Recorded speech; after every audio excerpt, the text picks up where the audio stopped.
The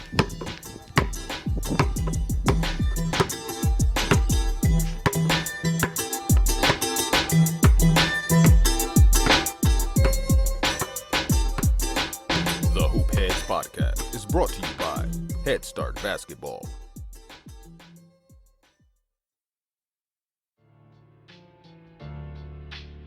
Hey Hoop Heads, I wanted to take a minute to shout out our partners and friends at Dr. Dish Basketball.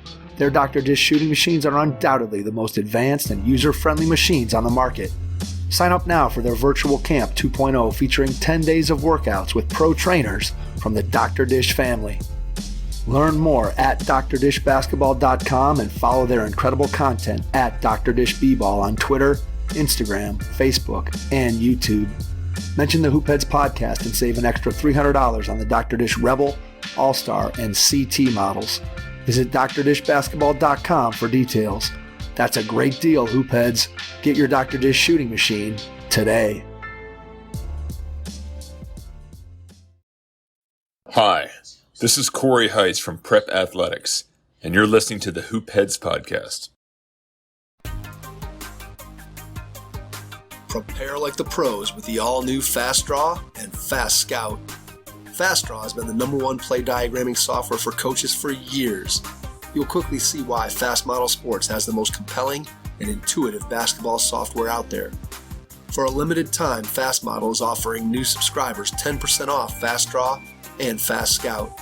Just use the code SAVE10 at checkout to grab your discount, and you'll be on your way to more efficient game prep and improved communication with your team. Fast Model also has new coaching content every week on its blog, plus play and drill diagrams on its Playbank. Check out the links in the show notes for more. Fast Model Sports is the best in basketball. I think it was an 11-year-old team, 12-year-old team. I had the parents come out and stand on the floor. And I had all the kids stand around them yelling at them, shoot, pass, throw the ball. And the parents were like, whoa. I said, well, that's what you sound like. That's what your kid experiences at every weekend when you're trying to overcoach them. Jerome Green has worked with high-performing high school basketball players for the past 20 years through his affiliation with Hoop Masters and the Compton Magic. Jerome has helped run youth sports basketball organizations while coaching young adults and consulting with coaches and athletes both on and off the court. Jerome is also an executive and leadership coach who spent 24 years working in higher education, university management, leadership development, and human resources. If you're looking to improve your coaching, please consider joining the Hoop Heads Mentorship Program. We believe that having a mentor is the best way to maximize your potential and become a transformational coach. By matching you up with one of our experienced mentors, you'll develop a one-on-one relationship that will help your coaching, your team, your program, and your mindset. The Hoop Heads Mentorship Program delivers mentoring services to basketball coaches at all levels through our team of experienced head coaches. Find out more at hoopheadspod.com or shoot me an email directly, mike@hoopheadspod.com.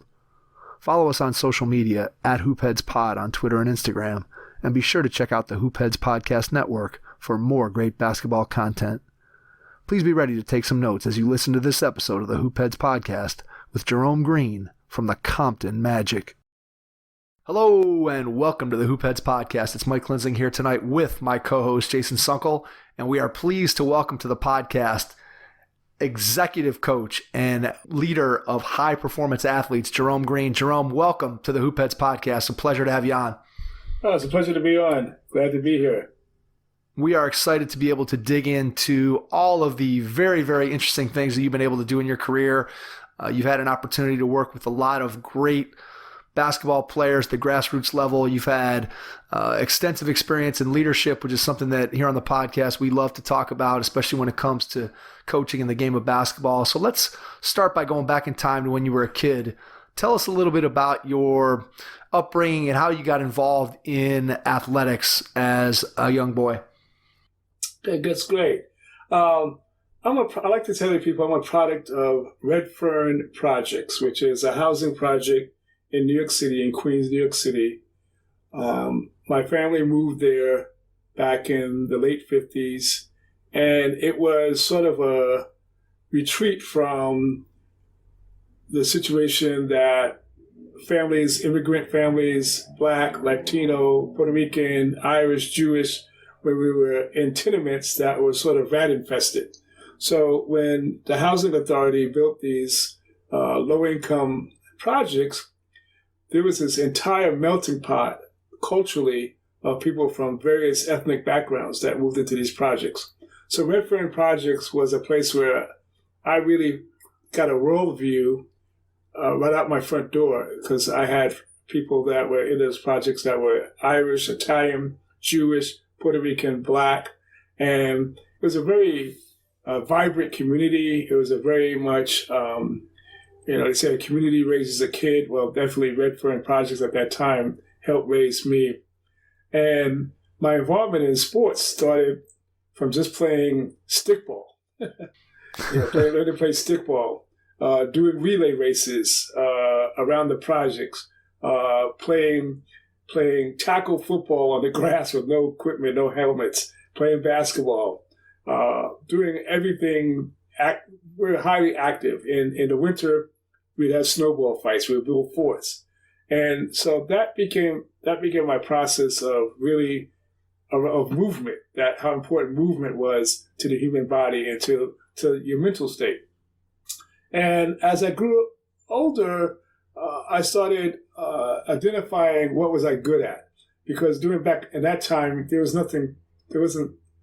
training wasn't something that you thought about. So you pretty much ended up doing the sport that you were good at. So the sport that I was good at was actually running, and I could run for days. So when we'd have our relay races around the projects, I was always the last leg. And no matter where I got the stick, I wound up coming in first because I had the most endurance out of everyone that was there. So I could get the stick 100, 200 yards back. And by the time I finished that mile around the projects, I was in first.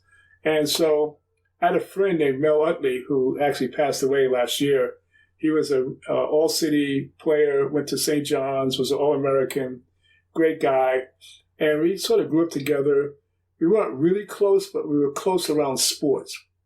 And when I got to high school, ultimately, he was the captain of the basketball team. I was the captain of the track team. And up until the time he passed away, he would call me and say, "Hey, Cap, how you doing?" And that was our connection.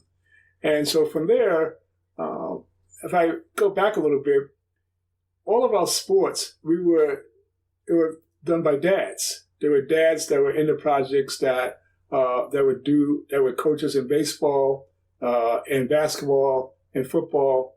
And it was really great because we had one dad who was a mailman, and he finished his route at 2:00 in the afternoon. So he was the one that would take us to games, take us to practice, a very generous man, buy us ice cream.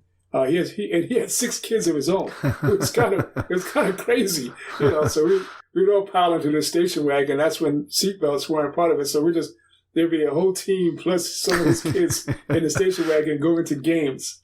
And he was just an awesome guy and really had this ability to reach every kid, no matter what your ability level was.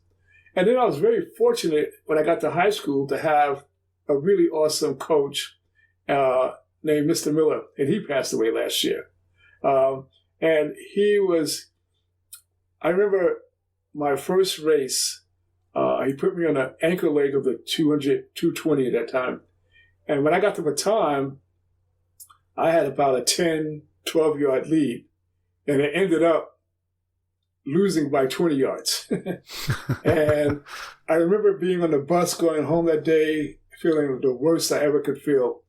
Got home, and it pretty much decided I wasn't a runner. I wasn't any good, and my self-esteem just plummeted. And so for a week or so, I didn't show up for practice. A week later, he comes to my classroom and he says, "Where you been?"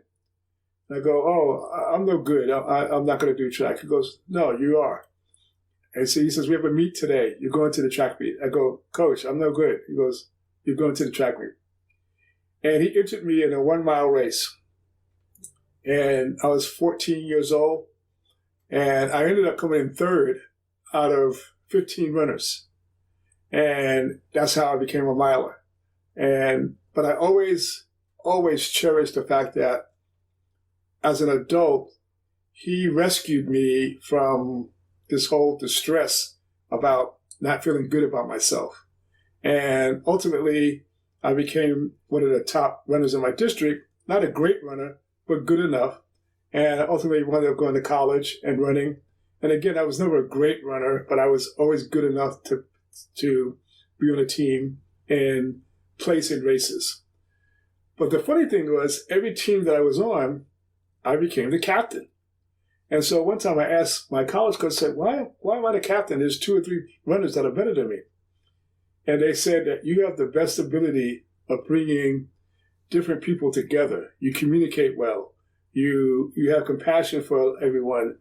People trust you. They like you. So that's why we made captain. And up until that point, I thought that you had to be the best to be the leader. And what I recognized was that I was the best in communication and leading. I mean, I've been the best runner, but I had a whole person view that not a lot of kids and a lot of college runners at that time had. So it gave me an opportunity to really explore coaching from that standpoint. So that's where it all began. So I have 2 questions related to your story. First, let's ask you just about your coach and the fact that here you were a kid that basically walked away after your first race, and this coach comes back and finds you and brings you back into the fold and sets your life potentially on a completely different trajectory than who knows where you may have gone without that opportunity, and the fact that the coach was able to impact you in such a way to get you to come back to the team. And I think that's something that when I think about the power of what we do as coaches or as leaders, there's often times, and that coach, maybe he remembered doing that with you, but there's a lot of things that we do as coaches that we don't always remember what we did, and yet it can have a huge impact on the players, the kids, the students, the athletes that we have a chance to interact with. And whenever I talk to coaches, whenever I think about the way that I interact with people, I always try to think of, hey, the things that I'm doing can really have a huge impact. And I think that part of your story really resonates with me, that here's a coach who went out of his way, took his time to convince you to come back into the fold. And he could have easily not done that. He could have easily said, this kid, he's a pretty good runner, but he's not going to be an All-American. But something in him said he wanted to go back and reach out to you. And so I think that's powerfully important. I think it's a great story for coaches to be able to hear. And then I guess that was just my own take on that. And then my question for you is, when you think about those qualities that your college coach recognized in you, when he talked about your ability to communicate, your ability to get along with others and to bring people together, is there anything, a specific incident or something that you remember about your childhood where maybe you realize that about yourself, even if it was retroactively, like when you look back at your life, you say, oh yeah, I remember like when we were on the playground, I would kind of be the kid who organized the games, or when there was a dispute, I was kind of the person in the middle. Is there anything about your childhood or a story that you remember that kind of led you towards the skills that you've developed as a leader over time? Yeah, I think all of what you just said. So I would settle disputes, even to the point where sometimes I never forget, I was defending this one friend of mine about a call around, we were playing stickball. And I wound up getting into a fight defending him, and he walked away and went back into his building and went upstairs. And I'm fighting these 2 people that I was defending him. So I've always had this interest in humans. And I think some of that comes from my background. You know, my father was a minister. And while I didn't embrace all the religious components, it was the compassion and the service to others. So I sort of, that was a bent of mine of that. I felt like my purpose, and still do, my purpose is to serve others through my abilities, through my talents, through my gifts that I've been given. So I think that what really shaped me in that way was that model of wanting to help others. And then it was funny. I was always the one organizing things, and I remember being people would make me the quarterback, and when we were playing tackle football in the grass, and I didn't have an arm. I had no arm, but I was very accurate. So I could throw a 5-yard pass, and it was exactly to the person's hands. And somehow we would win these games with me not being able to throw longer than 10 yards. There was no scouting back then, Jerome. Exactly. So, yeah, I think organizing, dispute, conflict management, I learned that. I learned how to conflict. I always tell people, where I grew up, I wasn't the best fighter, so I had to learn how to communicate very well. I had to learn how to settle conflict in different ways because I wasn't going to beat anyone up. I wasn't going to win many fights. I think in my entire childhood, I might have had 3 or 4 fights, and I think I lost 3 of them. So I had to learn other ways and other strategies on how to communicate and how to deal with conflict, and also how to take on other perspectives. So I've always I would look at different lenses and not always agree with what was considered to be a concept or considered to be that's right, that's wrong. I always had this more global view of like, well, that's kind of right, and that's kind of wrong, and they both can be accurate. So let me really look at this and see how I really think about it, or how do I really feel about it. And I've had that from a really early age. I remember being a freshman in college, and at the time they used to take an aptitude test as far as what you wanted to do with your life. And when I took my test and I went up to the counselor, she laughed, and I was 98% that I wanted to work with people. There was no doubt about it. And she said, well, what do you want to do with this? And I said, well, I want to save the world. And she said, well, that's a little bit of a large reach. Why don't we just work on helping one person at a time? And I always remember that because I had this whole passion. I'm going to save the world. I'm going to save the world. I'm going to do things to save the world. And she said, well, I'll just do one person at a time and see how that goes. Is that when you first started to formalize thinking about some of these skills that you had inside you, where obviously you knew you were able to do those things and you had done them since you were a kid, but was that the first time you started to really think about, hey, how can I translate these things that I'm good at? What does this look like in terms of me choosing a career path or me thinking about what I want to do with the rest of my life? When did it start to crystallize for you that, yeah, working with people, developing leadership, how did you see yourself as, let's say, a college student? Where did you see your career heading at that point? Yeah, as a college student, I first just saw I went into social work, and the whole goal was I was going to go into social work, get a master's in social work, and then I did an internship my junior year, and I realized that the red tape that was involved in doing social work was not for me. That it was too many barriers, there was too many rules, and I just wasn't fulfilled in that way. So I realized that I could not operate within the constraints of social work. So I remember going in to see a mentor of mine at the time. His name was Joe Benedict, who was the director of student union and student activities. And I got to know him. I actually was working in the student union. And I went to him and said, hey, can I talk to you? He says, yeah.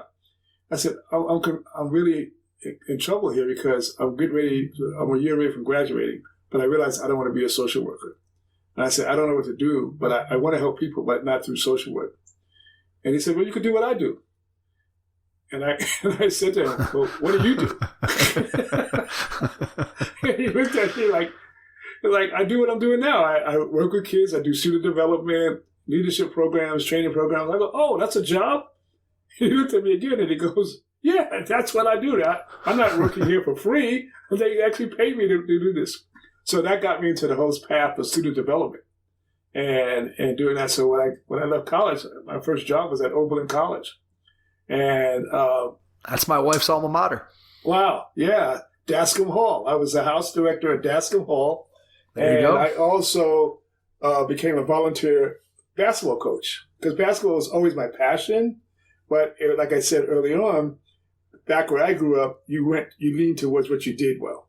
Who was your player? Who'd you look up to growing up in New York City? Who was your guy that you looked up to when you were a kid? Clyde Frazier, all day. Yep.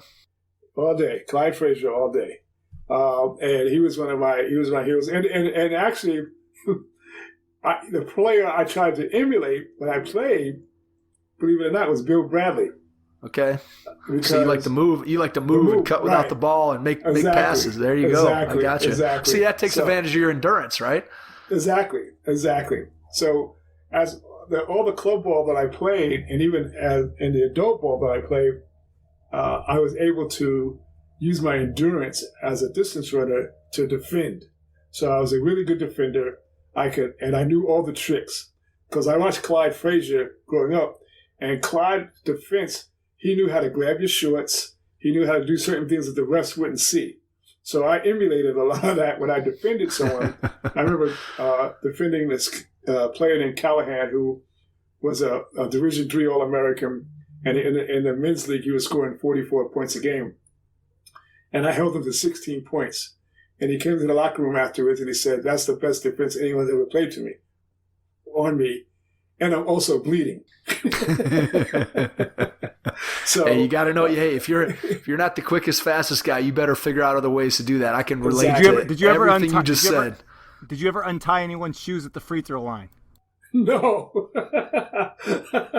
And where I grew up, that would have been an offensive foul, meaning that I would have got hit in the face.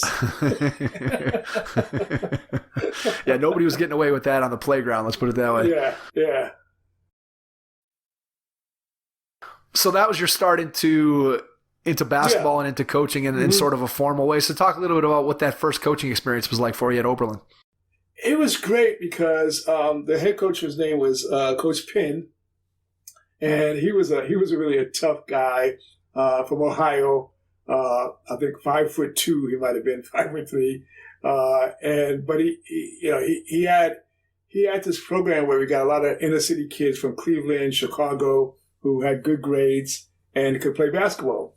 And there was one player that he and I became very close. His name was Harry Mack Thomas. Harry Mack Thomas, and emphasis on the Mac. And so Harry could shoot. This is before there was three-pointers. If there was three-pointers, Harry would have probably broken some scoring record. And so being involved in that was really, really beneficial for me because I got to apply some of my natural skills of leading, communicating, but also learn some other skills of X and O's of basketball. And Pat was a very good technician, so I learned a few things around X's and O's of basketball. And I connected really well with the players, and I handled a lot of conflict. When there was conflict, Coach Penn would say, "Hey, can you go talk to those guys and see if you can work that out?" So I kind of was the conflict resolution person on the team too. And so that was fun. But I was only in Oberlin for a year because being a New Yorker, I just couldn't deal with Oberlin. But how'd you get to Oberlin in the first? So how'd you get there in the first place? Just through I applied for a job. I applied for a job out of college, and they had a housing job where I was basically managing one of the resident halls. And I applied for the job, took the job, but I just never could connect with Oberlin, with Ohio, being a New Yorker, and Harry was from Chicago, and he couldn't connect with it. But he was playing. But we would sit in my apartment night after night, and if I look back at it, it was so dumb. And we would lament on the fact that this wasn't Chicago and this wasn't New York. Hey, idiots! Of course it's not. So, but we would sit there every night and talk about that. And so that didn't really help. So I left after a year, came back to New York, wound up getting a job at Southampton College as director of student activities, and again did some volunteering coaching at a Division II school. Southampton no longer exists as part of the Long Island University system, and but now it's part of Stony Brook. But that's how I got involved with coaching more. and did that. And then it kind of went away from coaching and got really into student development, working with that, had several jobs at different universities across the country, ended up in California at Cal State Northridge for 10 years, and got back into basketball through my son. He was 8 years old. We were watching the Lakers play Boston, and he said, I want to play basketball. And that's what got me into coaching for the next 25 years. So what's your so then you're coaching your son. Is that the first step into sort of grassroots basketball? Yes. And started coaching him at a rec league, then got engaged with a program called Hoop Masters, which is where Brian and I connected, and was with Hoop Masters for 18 years and working with a gentleman by the name of John Fisher, who's probably one of the best youth basketball coaches that I've met, and that he really knows how to teach kids how to play. He doesn't pigeonhole. Like if you're 6'6" and you come in, he's going to teach you how to handle the ball too. He's going to teach you how to shoot. He's going to require you to play defense also. He's not going to say, "Oh, you're the tall guy. You're going to give me the ball." An example of that is a player by the name of Kareem Jamar. Kareem went to play at University of Montana, was all conference there. Player of the year. And when I brought Kareem into Hoop Masters, at 9 years old, he was about 5'9", which was tall. But Kareem got all the training that the guards got. So every player under John's tutelage was trained to do the same things. As Kareem went through grade school, middle school, high school, college, that served him well because he could handle the ball, he could shoot, he could do things. Kareem didn't grow any taller than 6'4", right? But what happens in youth basketball, and it still happens today, in 2021, a tall kid comes in the gym, "Oh, you're the center." And we need to get a big man. And that player, I know a player, and I won't say his name, but I know a player who was the number one eighth grader in the nation. But he never learned to do anything but play with his back to the basket. At 8 years old, he was 6'2". At 30, he's still 6'2". And so he went from being the number one player in the nation in the 8th grade to got a Division I scholarship at a high major, left the high major, went to a mid-major, and he had a decent career. But he never really developed as a full player because he never was instructed on how to be a full player. He was never given the skills to do that. He was cheated. Basically, the system treated him. And that's what I see happening to a lot of kids. With the rankings and with everything else, kids aren't necessarily given the development that they need. All right, so let's just answer the big sweeping question right off the bat, and that is when you think about youth basketball, and I've talked to a bunch of different people about this, and obviously you think about the way that you grew up, the way I grew up, things were completely different. You were playing basketball in the playground, in the street, you were running races, you were doing all the things that you described at the top of the podcast. And kids today don't have those same opportunities necessarily to do those things. So the system is different. You talked about how you never even thought about a trainer. I never thought about a trainer when I was a kid. Those people didn't exist. That job didn't exist. So when you think about today's youth basketball system, maybe can you share with us what you see as some of the positives, and then what are some of the negative things that you see as well? You already mentioned one of the negatives is that kids can sometimes get pigeonholed just based on their size or their physical development. But just give us the positives and negatives of what you see out there in the landscape with grassroots basketball. Well, there's a lot of positives, and the resources that are available to you as far as how to take care of your body, how to eat right. Those things are there. There are a lot of opportunities to develop your skill set. There's a lot of opportunities to play organized basketball. More so, when I was growing up, there were 5 within the city of New York, there were only 5 club teams, right? There were only 5. And so you go to those tryouts, you get cut, you go back to the Y, you go to PAL, and you play basketball. And so now there are, the numbers are crazy. There's a club team every other block. Infinite. Let's just call it infinite. How about infinite, that? Yeah. And everybody's told that they are an elite player. Well, as you know, there's only the percentage of elite players in the world is 2 or 3%. But everyone's told, and then programs name themselves, X elite, we're X elite, Y elite, and that name elite has really hurt the game from a development standpoint for kids, because it really should be about the development, and that a kid should have those opportunities to explore different sports and different activities. And probably at the age of 13, 14, really start delineating if they want to go all in on basketball or another sport or another activity or they want to become a musician. But one of the positives is that there are some really good coaches out there across the country, really good coaches.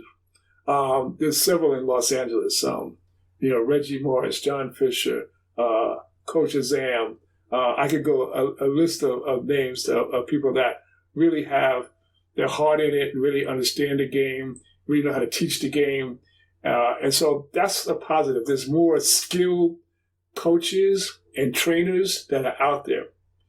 The negative is that a lot of trainers right now are going for the sizzle reel.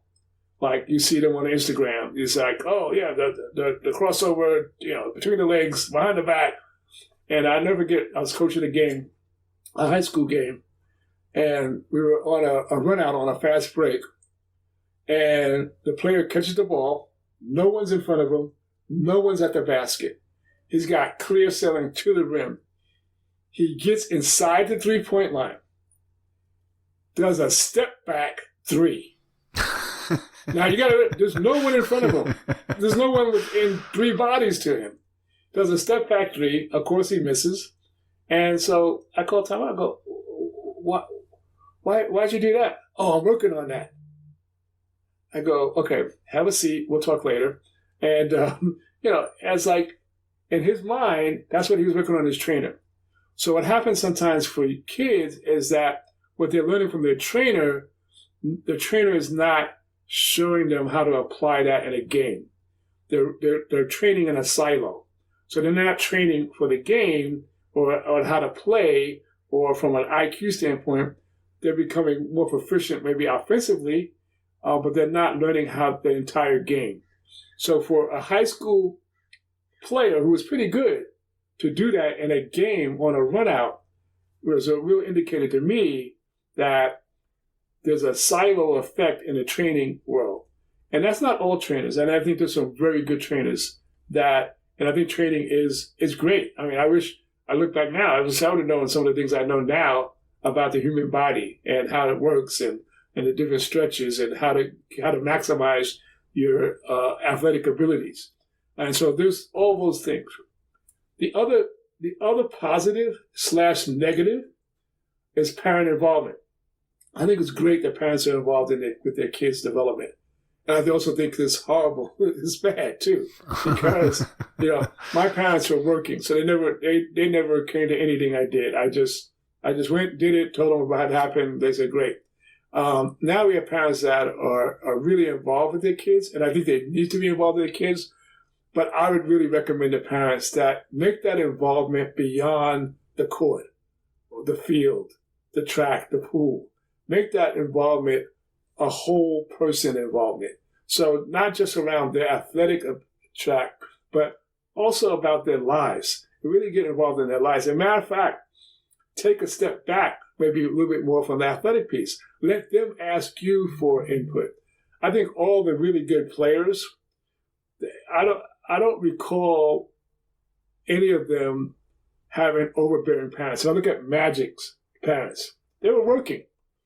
He just went and got better. Larry Bird, Michael Jordan, Kobe. Kobe had a dad was in the league, but Kobe just went was put into opportunities. He had opportunities overseas in the States, but I don't recall his dad being overbearing involved in his development. So what you want to watch for as a parent is how curious is your kid. And it's the same strategy that I use with executives. It's like, if you want to be a really great executive, the number one thing that I really purport is that you become very curious, not about who that person is, but what are they about? What makes them tick? So the curiosity component is necessary both in athletic prowess, and also being an executive, or being a great leader, or being a great manager, or being a great parent. So become more curious about your kid, not what your kid is doing, or not really about what you want them to do, but more curious about what are they interested in? What is it that you see that they smile? What do you see that kind of sets them apart from your needs? What are their needs? So that curiosity is really important. It is really important. I think as a parent, I can speak to this, it's easy to say that. It is very, very hard to do that, especially if you as a parent have an interest, or I think as parents, we sometimes feel that the things that we did, if we are happy with our choices that we made in life, and we are happy with the way that our childhood went and the career decisions that we made, we kind of want to share those experiences with our kids. And I know before my kids were born, so I have a daughter who's a high school senior. I have a son who is going to be a high school sophomore, and then I have a daughter who's going to be in 6th grade. And before they're born, or as they're toddling around as little kids, you have this vision in your head of what you think they're going to be like. And in so many ways, I think as parents, we feel that our kids are going to be just like us. And you quickly find out that they are not little clones of who we are. And you have to really try to figure out what it is that they like, and who they are, and what they're going to be, and how they're going to approach things. And oftentimes, and I would say most times, those kids end up being different from the way we are. And I think that makes it a challenge when you start talking about parents being involved in their child's athletic endeavors. So when you run into a parent who, in your mind, maybe is a little bit over-involved, what does that conversation look like? Do you have a conversation with the parent and say, hey, you may want to just back off a little bit, either because the kid is feeling too much pressure, or it just isn't good for their career, or maybe they're a kid that's going to be recruited and college coaches are coming and looking and seeing this crazy parent in the stands who's yelling and coaching and doing all these things. Have you had those kind of conversations? And if you have, what do they sound like? They're very challenging because most parents, first of all, you want to be watchful and mindful that you're not trying to tell the parent how to raise their kid. That's their kid. Sure. But so what I do is I generally ask, would you like some advice? And if they say yes, I give them some advice. If they say no, I just keep moving, because there's certain defenses that kick in, and there's certain areas where people feel this is my domain, it's not yours. So you have to be very mindful of that. And what I try to do is I try to work with the parents in understanding that what's the first degree, second degree, and third degree consequences of your behavior. So if you're an overbearing parent, the first degree consequence is that you could actually make your kid not interested in pursuing it. What's the second degree consequence? The second degree consequence is that your kid loses interest and just shuts down and shuts you out. And I've seen that happen at a lot of levels. And the third degree consequence is sometimes college recruiters. So you have a kid who's very, very good, very talented, and college recruiters now are scrutinizing the whole package. Not only the kid, they're also recruiting the parent. So they're looking at what level of parent involvement do we have here. Now, if your kid is the number one draft pick in the number one pick potentially in the draft, college coaches are going to be a lot more flexible. They're going to be a lot more tolerant. For sure. But if your kid is one of many, then you have to have a little bit something extra because the coach is saying, I don't want to spend a lot of time with this kid's parents or dealing with this kid's issues. So I've seen kids lose scholarships, opportunities because of the parent. So I really just tell the story. I let parents decide. I don't try to over direct them. I really ask if they want the advice. One thing that I really, really helps, I never forget, in a youth basketball, I had the parents, I think it was an 11-year-old team, 12-year-old team. I had the parents come out and stand on the floor. And I had all the kids standing around them yelling at them, shoot, pass, throw the ball. And the parents are like, whoa. I said, well, that's what you sound like. That's what your kid experiences at every weekend when you're trying to overcoach them and coach them from the stands. But the thing is that I have compassion for parents. I mean, trust me, my son is 29. I made a ton of mistakes as a parent. And some things I wish I could do over. And so I think parents just have to have some reflection, like slow down a little bit, reflect on really what your goals are. Is that match the goals of your kid? Really, what is your child's? What are her really talents?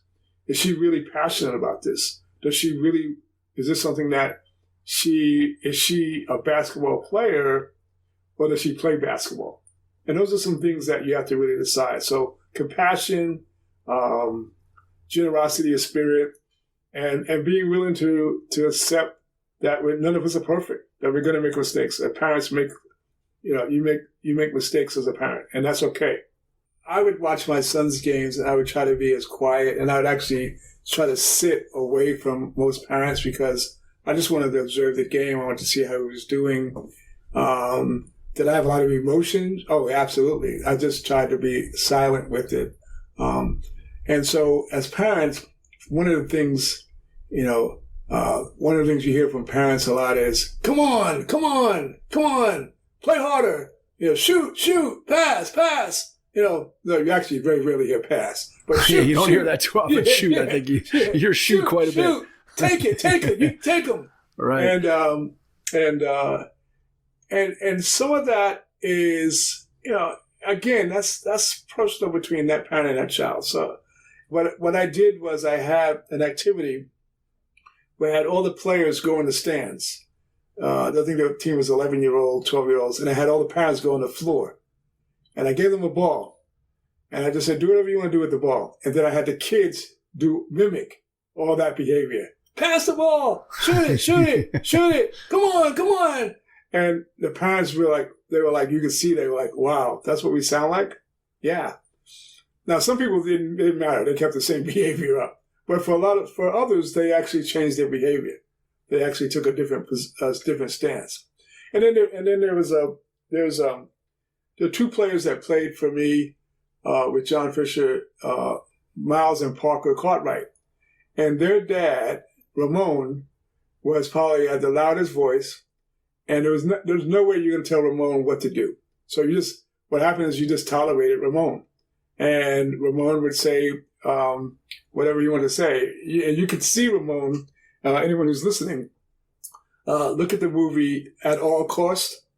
At all cost. It's a movie about grassroots basketball. And you'll see Ramon and Parker in that movie. And you'll see Ramon is just Ramon. He's not going to change. There's no way that I or anyone else was going to change his behavior. Luckily, his kids were very good. And he had a lot to do with that. So while he was a dominating personality, he had two sons that were very passionate about the game, and he made sure that every resource that was available to them was there to them. They're both playing pro ball in Europe at a high level, and so who am I to criticize his style? It worked, the same thing with the balls. LeVar Ball, he's actually a really great guy. He has a personality that rubs some people the wrong way, but look at the outcome. And then his third son is going to make the NBA. His third son is going to play for an NBA team. So we have to be very mindful that there's different styles and different approaches. So what works for me, I can't tell another parent what's going to work for them. I could just say what worked for me. And like I said before, I made my share of mistakes. But it's really, if you're going to talk from the stands, be knowledgeable about what you're talking about. With Ramon and LeVar Ball, they both were very knowledgeable about what they were saying. So you didn't hear things that made no sense. It was like, okay, that's he's really right there. So if you want to be that person, that parent that shouts out, coach from the stands, just make sure that you know what you're talking about. Are you tired of slipping and sliding on the court and sticky sheets just aren't giving you grip? Grip Spritz solves this problem without having to lick your hand to clean your shoes. Grip Spritz is used by countless AAU, high school and college programs, semi-pro teams, as well as NCAA athletes and G League players. Unlike other products, Grip Spritz has solutions for individual players, not just entire teams. We've used Grip Spritz at our Head Start basketball camps and players love it.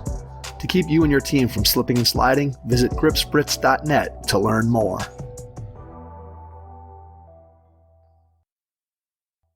I completely could relate to you talking about watching your own son play and going and sitting off to the side and trying to stay quiet. And I try to operate under that same MO when I'm watching my own son. Obviously, it's a lot different when you're coaching your own son than you're coaching and you're active and you're involved and you're saying things. You're trying to help your son and your team and all those kinds of things. But when I put on my parent hat, I do try to go and sit up in the stands and stay quiet and just kind of stay away from the fray of everybody. That's for every sport, whether it's basketball or watching my daughters play soccer or anything else that we've played over the course of their athletic careers.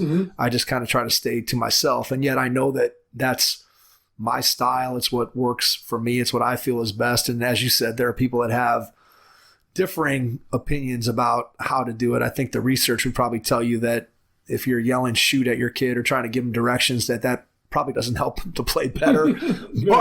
But nonetheless, we know that, as you said, it's very difficult to stop somebody who that's sort of their personality. It's difficult to get that turned around. And I think all parents, again, you said it earlier in the show when you talked about that parents want what's best for their kid, and they're going to try to raise their kid the best way that they know how. And that's what parents do. They all love their kid, and they want to see them be successful. And I think that in the youth sports space and youth basketball space, that's just the way it is. And you're going to see all different types of people. And you just hope that as, whether it's a coach at this level, whether it's somebody who's running an organization at this level, that you can provide the best opportunity for kids to be successful. So if you were speaking to a parent just in general about grassroots basketball and they were looking for an AAU club to play for, or they were looking for a coach that they could play for, what are some of the things that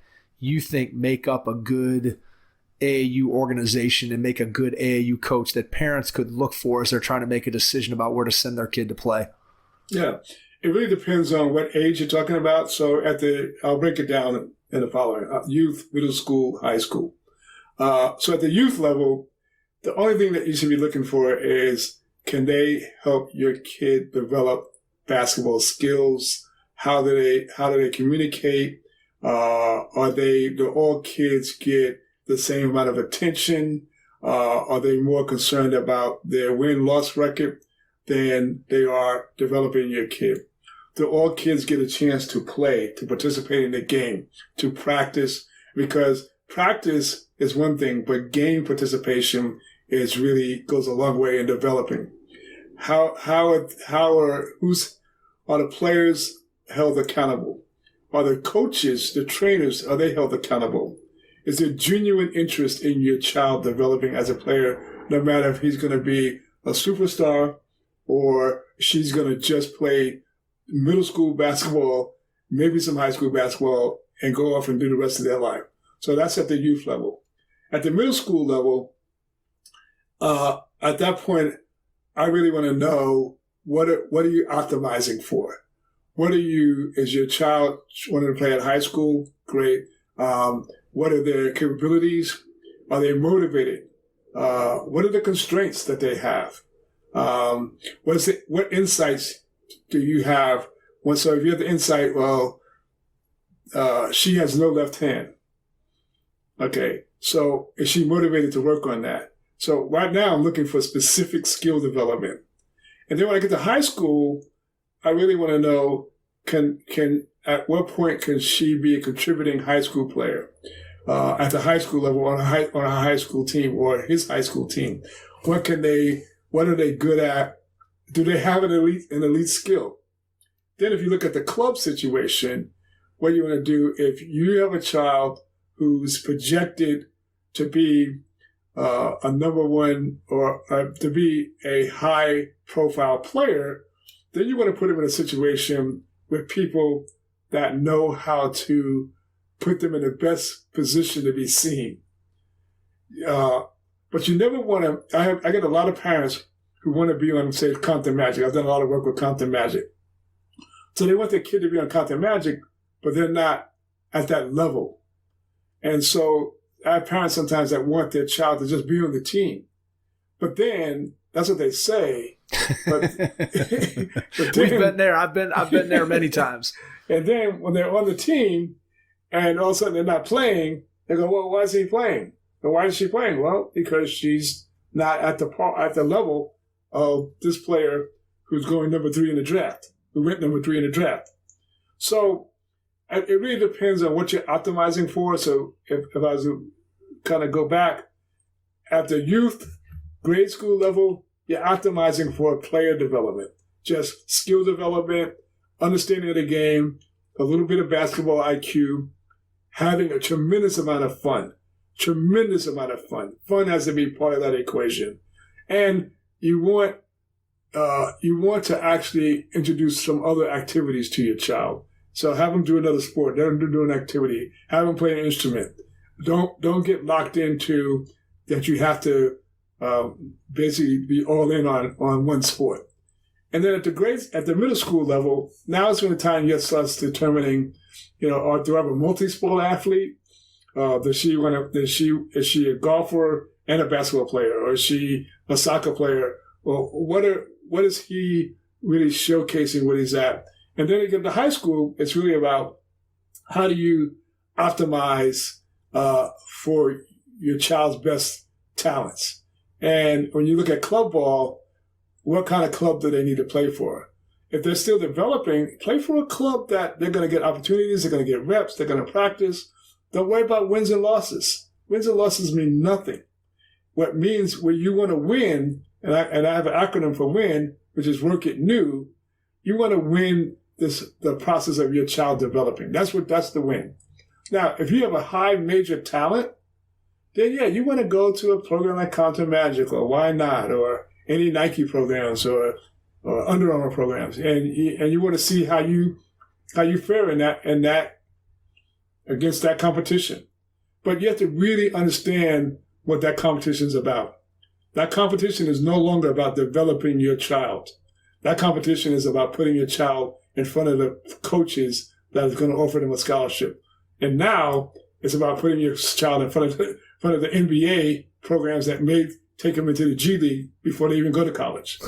Yep. So you have to really understand that market and really understand, is your child one of those players? And be honest about that. And that's difficult if it's not a clear-cut case. So I like to say, if your son or daughter's average, that's easy. If they're really good, that's easy. The tough ones are the ones that are right in the middle. They're above average, but they're not great. Those are where I see the parents struggle, because what happens is they see them, they go to the extreme. Well, my kid's an elite kid, so I want to treat it as an elite player, and they're not quite there yet. And I see what happens is some of those kids don't develop because they got thrown into the fire too soon, and they didn't get the opportunity to fully blossom. What percentage of parents that you've dealt with, if you can throw a raw percentage on it, would you say understand the process? Because I think one of the things that I see as being the biggest challenge out there in youth basketball is just the education of parents and helping parents to understand the last 5 minutes of what you just talked about is fantastic. If we could get every youth basketball parent, when kids start playing at 5 years old and pick up a ball, if they could just hear that last 5 minutes of what they should be looking for and what proper development looks like, I think we'd be so much better off. But I know in my experiences, a lot of times parents, especially parents that are going through this world for the first time, they just don't have an understanding of what they should be looking for and what makes a good program and how your goal as a parent and the goal of the player themselves, how it changes. So what percentage of parents that you come in contact with are realistic or understand the process, however you want to frame that, when you talk to them? Okay, I'll give you an unempirical number. And I would say the percentage of parents that really understand that is probably 10%. That's fair. Yeah, and I'll give you this little story. It's a Stephen/Nathan Clark story. So Nathan Clark is a kid that came to me, came to the Hoop Masters program, and was passionate, interested, really worked. Dad was very passionate. And Nathan got better and better. I remember a game, and I was trying to do a boxing one. I was trying to get supposedly the best player on the team to do the boxing one, and he would never do it. So I took him out of the game, and I put Nathan in the game. My assistant coach says, well, why you put Nathan in there? I said, because Nathan's going to actually do what I'm asking him to do. And he did. And we won the game because Nathan actually was coachable. You know, I said, just stay with that guy. Wherever if he goes to the bathroom, you go with him. Wherever he goes, you just stay with him. And Nathan did a great job. But Nathan's going to be playing basketball at Wheeler College next year. Here's the beauty of this story. When I was talking to Nathan's dad going into his senior year before the pandemic, he had a very, very realistic view of who Nathan was. He said, I know who Nathan is. I know that he's a Division III player, and I just want to put him in the best situation, the best school academically will have a chance to play Division III basketball. Well, Nathan was an all CIF player, MVP of his high school team. The pandemic affected, a lot of sports all over the country, but they stayed true to who they were. Now, I'll tell you another story. I won't say names. There's another story where they said, well, I got a call, and just about a month ago, someone wanted me to help them get a walk-on at University of Arizona. And I said, well, the coach that I knew is no longer there, number one. Number two, walk-on is a really interesting spot to be because you have to have a mentality that a lot of kids don't have. They think it's, well, I'm gonna go in there, I'm gonna show them who I am, and they're gonna give me a scholarship, and I'm gonna be playing. It doesn't very rarely happens that way. This great ESPN does these great stories every year about a kid who gets a scholarship in his senior year. That's great human interest story, but that's not the way it really works. What really works is that if you're a walk-on, some programs will treat you equally, like the University of Utah does that, and other programs in Arizona does that. My son was at Arizona as a manager. But in other programs, you're there, you're a body. So I told this parent, I said, look, why don't you look for Division II, Division III? Looking at the film, I can see that he could play Division II, Division III. No, we're gonna go to Arizona, and we're gonna go to walk on, and by his junior year he'll be a starter. I go, okay, good luck. And so that's the paradox of those two mindsets, and that the Nathan Clark mindset is 10%. The rest of it is 90% the other way. I think people forget that how important it goes back to what you said earlier, where it's not just about your kid as an athlete. It's also about your kid as a student, as a human being, and where whatever college program, whatever level that they can play at and compete. Because let's face it, look, the reason why any of us played, the reason why you played back at Redfern, whatever it was that you were playing, and the reason why I picked up a ball and why Jason picked up a ball when we were kids is because it was fun and you like to play.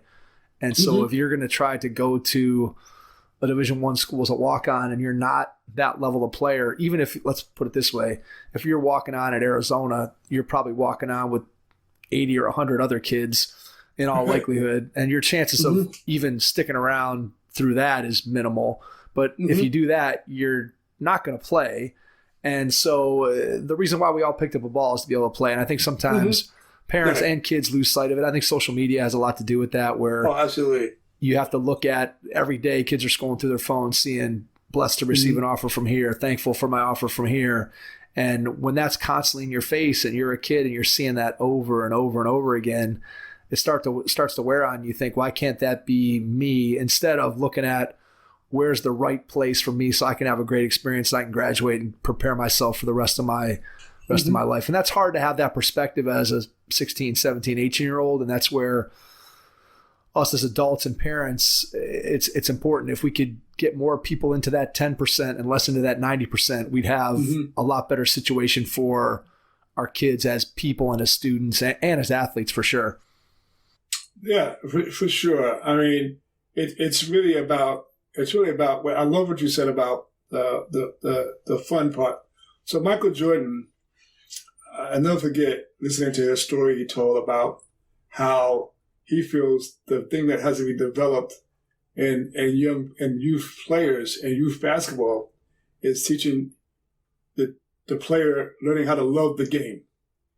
And he said skills and all that, they're fun, but you really want to have kids really learn to love the game. He said his skills, like he was a good athlete, but his skill development didn't happen until he got to the University of North Carolina. But because he loved the game, he just was absorbed everything he was being taught because the love had grown. So he had played a lot of sports growing up, played baseball, did some other sports. And so when he got to the University of North Carolina, his love for the game translated into being in the gym, putting up shots, working out, putting weights. And so he really purports that it's really important that you build the love for the game or the love for what you're doing, whatever it is, if it's music, whatever it is, that you learn to love that. And then once you have the love, you can then add the layer of skill development to that. And I always thought that was a very interesting concept because I hate going to the gym and seeing 8-year-old, 9-year-old being trained like a 17-year-old high school kid. Because I want to see some exploration. I want to see their imagination. I want to see them goofing around a little bit, and not out of control, but I want to see them exploring that curiosity that I talked about a while ago. I want that curiosity to grow. I have a player now that's at a major university, and I watched him play, and he's a good player. And then I realized he has no imagination. So I contacted him. I said, "Hey, do you watch basketball?" I said, because and he goes, a little bit. I said, yeah, you know what? It didn't dawn on me until now, going into your sophomore year of college. I remember having texting you and going, "Hey, did you see that? Did you see what Kobe did? Or did you see that move?" And you said, "Oh, I was with my friends. My friend had a recital. My friend had a gymnastic event." And I realize now that all those times I was texting you, you don't watch a lot of basketball. So when I watch you play, you have no imagination. You have skills, but you have no fluidity. And he's athletic too. I said, but you don't have any feel for the game. You don't know how to experiment with your game. You don't have a player that you emulate. So I said, if you had to choose a player, what player would you choose that you would emulate? He said, Kevin Durant. I go, oh, okay. So again, proving my point. You're 6'6". Kevin Durant's 6'12", as he says. Yeah. Right? So, could do me a favor. Can you start watching basketball? And so I was talking to his coach, his assistant coach, and I said, hey, I had this conversation with him, and he says, Jerome, you were right. He says, we were talking about the same thing yesterday, that if he just watched basketball, that he would be automatically become a better player. Because I said he has no imagination. So he can shoot, he can handle it, he can dunk, but it's all robotic because he's never developed an imagination, a sense of curiosity about, if I can do this, what happens if I did this? And that whole process of failure and how important failure is in getting better. So even my executive people that I coach, and I coach CEOs, executive VPs, mid-managers, I'm constantly pushing for a growth mindset, which has imbued in it failure. So I want to stretch you as your coach that you're going to actually fail. But we're going to actually move into some real world practice. So to move into real world practice, there's going to be some failure, but the failure is not going to be catastrophic, but it's going to be enough to get you out of your comfort zone. So there's so many different parallels between that. And now, Jason, get ready for this. Let's talk about golf. All right. So in golf, I'm ready. So in golf, I was working with a client today, and I was telling her about my putting for the last month had been horrible. I mean, and I'm a good putter. That's actually one of the strengths of my game. And I couldn't make a putt to save my life or to save your life. And I couldn't make a putt. I was getting extremely frustrated. And so I kept looking at different things. What was it my eyesight? What was going on? And ultimately, as I was reflecting, and I'm real big on reflection tools, so I started reflecting on what's going on now when I'm there. And I said, so I tried my hands. Where was the putter? Did I need to do a forward press? Ultimately, I stumbled upon my stance. And so I narrowed my stance to the point where my feet are almost together. And I've been draining putts for the last couple of weeks like nobody's business. And I know those putts. And even if I missed the putt, I'm not upset because I executed the putt I wanted to execute. Before, I was getting upset because my execution sucked. And so I was like, wow, this is bad. But now, if I miss a putt, like the other day, I missed a couple of putts, like one went in the hole, came out, one kind of skipped. I was good with that because my execution. So execution is a real important aspect of anything we do, either from a leadership standpoint or performance standpoint. You don't get upset if you execute it to the best of your ability. You get upset when you haven't done that. And so I always tell players, it's like, if you've done the best that you can do and you've tried to apply everything that you've learned and you made a mistake, that's fine. It becomes an issue when you make the same mistake over and over and over. I think that goes to what you talked about with loving the game. Go ahead, Jason. I was going to say my mistake in golf is constantly trying to hit a driver. That's my mistake in golf. So, well, Jason, actually, your mistake is is in trying. Just hit the driver. Just swing. Stop trying. It's like all right. I'll try that next. I'll try that next time. Yeah. Was it Yoda that said, don't try, just do. Well, I think it's pretty evident when I hit the driver better if I've had a few beers. I think it's pretty evident because I'm not really thinking about it. So that's what I'm going to go with. There you go. It takes your mind off it. Yeah. We're not recommending that for any basketball players, though. Yeah.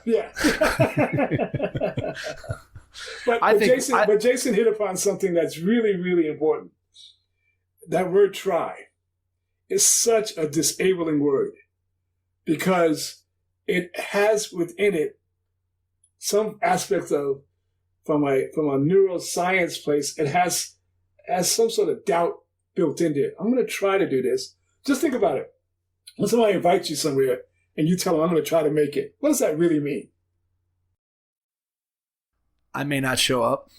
yeah, you're probably not going to show up, So that word try sort of has, I'm sure it even has some neuromuscular impact because we basically put some limitations. So I take the word try out of my vocabulary as much as I can. There's times it slips back in, like it almost just did then. And I really work on execute. I work on doing. I'm going to do this. I'm going to swing. And if I swing at the best of my ability and the outcome isn't perfect, that's okay. I'm going to swing the next time. I'm going to go into the trees, get the ball, hit the ball out. I have this adage that I always say to people that people say, well, do you have a shot? I say, I always have a shot. It may not be the one I want, but I have a shot.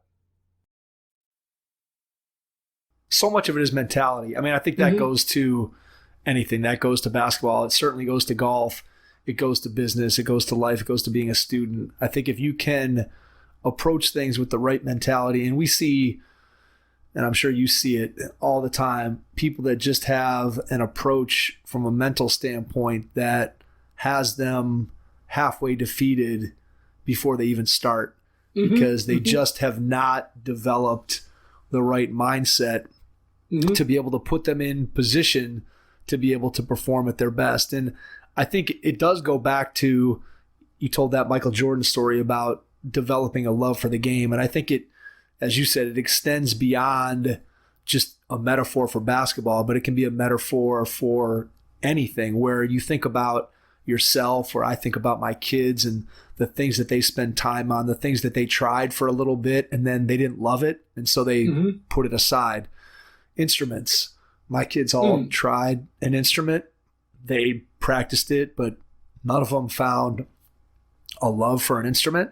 And so after a certain point, their ability to play that instrument just plateaued because all they did was practice just enough to be able to play whatever notes or song that they had to play in order to pass their class or get an A on but they didn't put in any extra time to become good at it. And anything that you're going to excel at, you have to love it enough to put in more than just what everybody else who has an average affection for something. You have to put a lot more time in it if you're really going to be successful. And I think there's a lot of people in life that kind of go through it without ever finding that thing that they love, that they're going to pour themselves into. And whether it's basketball, it's golf, it's business, whatever it is, if you can find that love for it, you're really going to give yourself a great chance to excel. That's really great because I totally 125% agree with that. And right before the pandemic, I made this decision that I was going to really invest in my development as an executive leadership and communication coach. And so I started, signing up for different classes and programs. And I always had a natural ability to coach, but hadn't really taken a lot of programs and hadn't done a lot of courses. So my journey began before the pandemic. And what I was optimizing for was ultimately I decided that I wanted to be the greatest, a great coach. I just don't want to be a good coach. I want to be a great coach. I wanted to transform people. So way back to the story I told about going in my freshman year of college of saving the world, that's still a passion of mine, not saving the world, but really working with each individual. And so for me to work with someone on their growth mindset, I have to have my own growth mindset. I have to have my own process that I'm going through. I have to have my own set of failures. So there's no better way as a coach than for me to model that. So as I started this journey, I ended up in different programs, and I found one that really resonated with me and has really expanded my coaching ability. And there's a community of other coaches in there that are all excellent. They're all very good coaches. And so the learning and the passion and the love.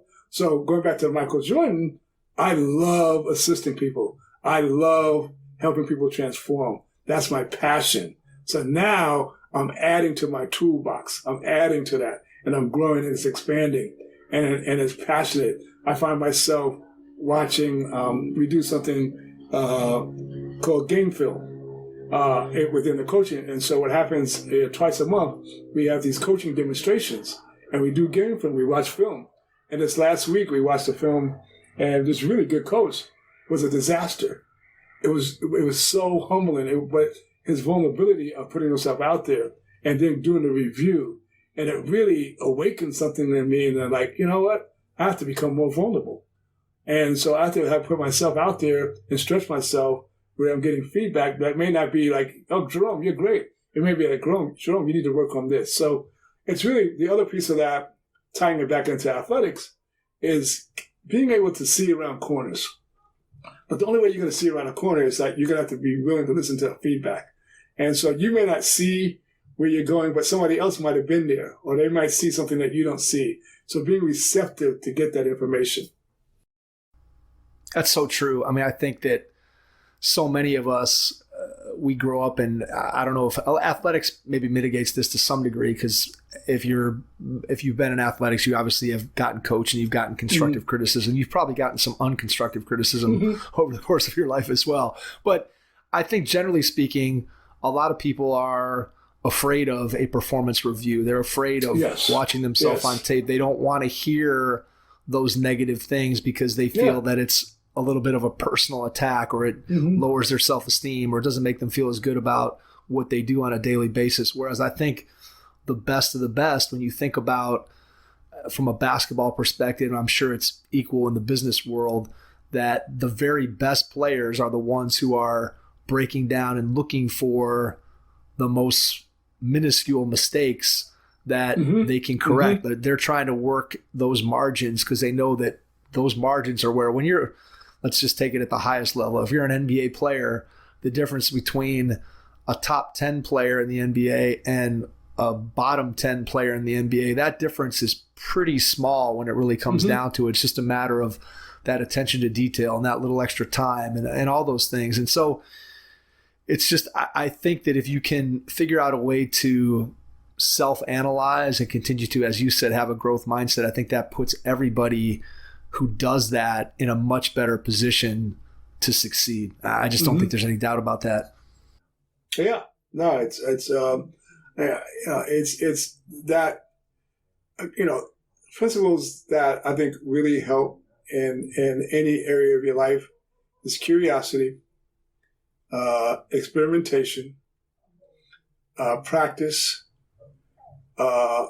being willing to fail, and having a growth mindset. And sort of, if the growth mindset is probably the umbrella, and all those things fall under it. So when people hear growth mindset, they go, "Oh yeah, I'm going to go out there, I'm going to do this, I'm going to get that Mamba mentality, blah blah blah." But what made Kobe was all those other things I listed. That's the Mamba mentality. He's very curious. He's very passionate. He was willing to take the last shot. If it went in, he was going to take that shot. So it's really that growth mindset has built in it a mechanism that prepares you to be successful. But you have to really understand what matters to you. Once you determine what matters to you, where do you want to put your attention? So if it matters to you, if you decide at 8 years old, like I was watching skateboarding in the Olympics, these 12-year-olds winning gold medals, but they determined at 8 years old that this mattered to them, and they put their attention there. And what's great about skateboarding, very few of them have coaches.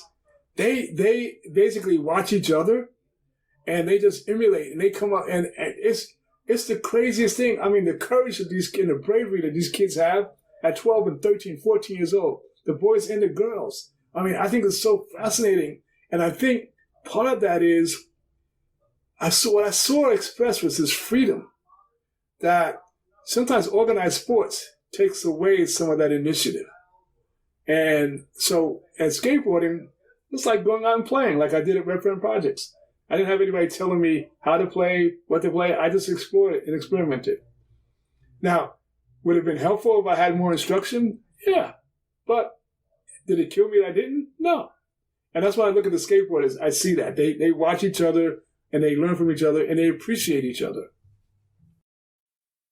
I think there's a great lesson to be learned from a balance between the two, where you have some formal instruction, but you also give kids an opportunity to have that free play and that experimentation like you described. I think if you can put people in a position where they have some formal training, but then they also aren't just everything's by the book. It's more, I can also take those skills and then apply them in more of a freewheeling environment. I think that's where you end up getting the best of both worlds without question. Yeah. I'll tell you a story about a guy who's in the NBA right now, David Nwaba. Just signed a new deal with Houston. He was here in Cleveland. He was in Cleveland, but I was going to say he played in Cleveland. Okay. Do you know the David Nwaba story? I don't. Okay. So David Nwaba played for me his last year in high school, played in my club ball. He went to a school called University High School, which was in the Western League. At the time that he was there, the Western League consisted of Westchester High School, Palisades High School, and Fairfax were the top programs in that. Trevor Ariza, Mills, a lot of great players came out of those schools.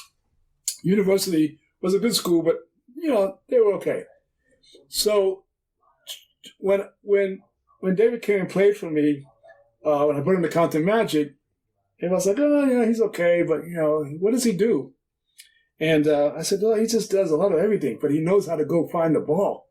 He go, really? I go, yeah. So we were in a game in Vegas. Somebody takes a shot. It goes off the back rim and goes up high, back towards the foul line. All of a sudden, you see this guy, like Superman, flying through the air, catches the ball, and dunks it. I turned to the coaches. I said, that's what he does. And so the David Nwaba story continued. So one day, my coaches called me and said, hey, David's not showing up for our drills and our workouts. So I said, let me find out what's going on. So I called David and said, hey, David, the coach is saying you're not showing up for the workouts. He said, Coach, he says, I work out every day. I go, really? I said, what do you do? He says, well, I go on the bus and I drive around the city and I find the best pickup games and I play in them every day. So I called the coaches back. I said, he's working out, just not the way that we prescribe, but he has his own prescription. David went on to play Division I college ball. When there was a journey before that, he went to a Division II in Hawaii, left there, came back, played at Santa Monica College, went to Cal Poly. He calls me his senior year and he says, hey, coach wants me to handle the ball this year, not shoot. What is he trying to do to me? I said, you go back into that office and you tell coach thanks. You tell him you really appreciate it. So he learned how to handle the ball. Comes out of college, I get calls from agents. They said, hey, we're trying to reach David, but he won't return our calls and whatever. So I called David again. I said, David, what's going on? These agents said, you won't return the calls. He says, well, none of them think I can play in the NBA. And I want to play in the NBA. So I don't want to talk to them. So I called the agents back and said, hey, he wants to play in the NBA. And they said, well, good luck with that. Now he just signed a 4-year deal. He's already been 5 years in the league. And he's going to have a 10-year career in the NBA. And the only person that believed in David, I never thought that David was going to be an NBA player. I did see his last G League game. I was in Arizona and I went to Prescott. And I watched the game. He had like 28 points. And at the end of the game, I said, David, you actually are a corner 3 away from having a shot at the league. The next day, he gets called into the Laker office when Magic Johnson was still there. He thought he's going to get cut, and they gave him a 10-day contract. That's the David Nwaba story. David, no one really trained David. He just had this innate drive, and he believed. I didn't even believe this, but I wasn't going to get in his way that he was going to be in the NBA. He did that all on his own, not his parents, not me, not anyone else. David Nwaba is in the league because David Nwaba believed in David Nwaba. Well, there's no more powerful belief than that belief in yourself. If you don't start with that, it's hard to sell anybody else on your dream. If you're not sold on it yourself, you're not willing to throw yourself into it 100%. That's a credit to him that he was able to overcome. We see so many guys now that have that first-class pedigree from the time they're 12, 13 years old. They've kind of been anointed as the next guy.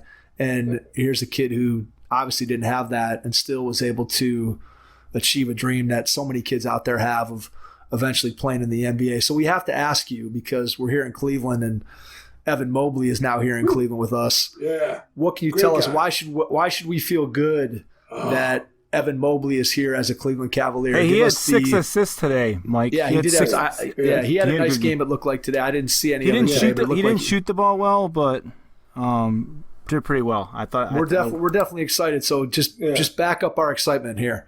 Yeah. One, he's a great human being. That's number one. Great human being. People doubted him too. I remember when he was in the 7th grade, we put him on our 9th grade team. He got bumped around, knocked on. He spent more time on the floor than he did standing up. He was skinny, nothing. But he had, we knew that he was going to be a pro. There was no doubt about that. He is probably, I don't know how far his ceiling is. He's a great human being. He works hard. He loves the game. He comes from a great family. He's been on the stage from the 9th grade all the way to USC. He can handle pressure. He's got a good head on his shoulders. He's never ever big timed anyone. So he's an elite pedigree, but doesn't have elite pedigree behavior. He's a down to earth kid that's going to have a great NBA career. Well, that all sounds good. We are excited to be able to have a chance to have him as a part of the Cleveland Cavaliers, and we're excited to be able to watch him develop and hopefully develop into the kind of star that the only way we get those stars in Cleveland, nobody's coming here as a free agent. So we better draft them and develop them and put them in a position to be able to be successful. So we're certainly excited to see what's going to happen. Jerome, it's been a pleasure. We're coming up close to an hour and a half. So I want to give you a chance before we get out to just share how people can reach out to you, how people can find out more about all the various things that you're doing, from your executive coaching to your involvement with the Compton Magic. Just talk a little bit about, or share with us, how people can reach out and find out more about what you're doing, and then I'll jump back in and wrap things up. Okay. Yeah, you can reach me at JeromeGreenCoaching.com. That's my website. Or you can also reach me at JeromeGreenCoaching.com. That's my email. You can also find me on LinkedIn under Jerome Green. And I have 2 LinkedIns, and I'm trying to figure out how to get rid of one. But the one that you want is the one that is my business one, which is Jerome Green, and it's Jerome Green Coaching. And that you'll see everything I'm involved in. You can also reach me on Instagram under Jerome's View, or you can reach me on Instagram on the Basketball Culture. Those are 2 of my Instagrams. I don't spend much time on Facebook anymore, so those are the best way to reach me. Awesome. Jerome, we cannot thank you enough for taking the time out of your schedule to talk to us tonight. It's been a pleasure to learn more about you, learn more about your journey. I think we touched on a lot of things that parents, coaches, and players, anybody who's out there that's part of our audience, can benefit from some of the wisdom you were able to share with us tonight. So thank you. And to everyone out there, thanks for listening, and we will catch you on our next episode. Thanks. Thanks for listening to the Hoop Heads podcast, presented by Head Start Basketball.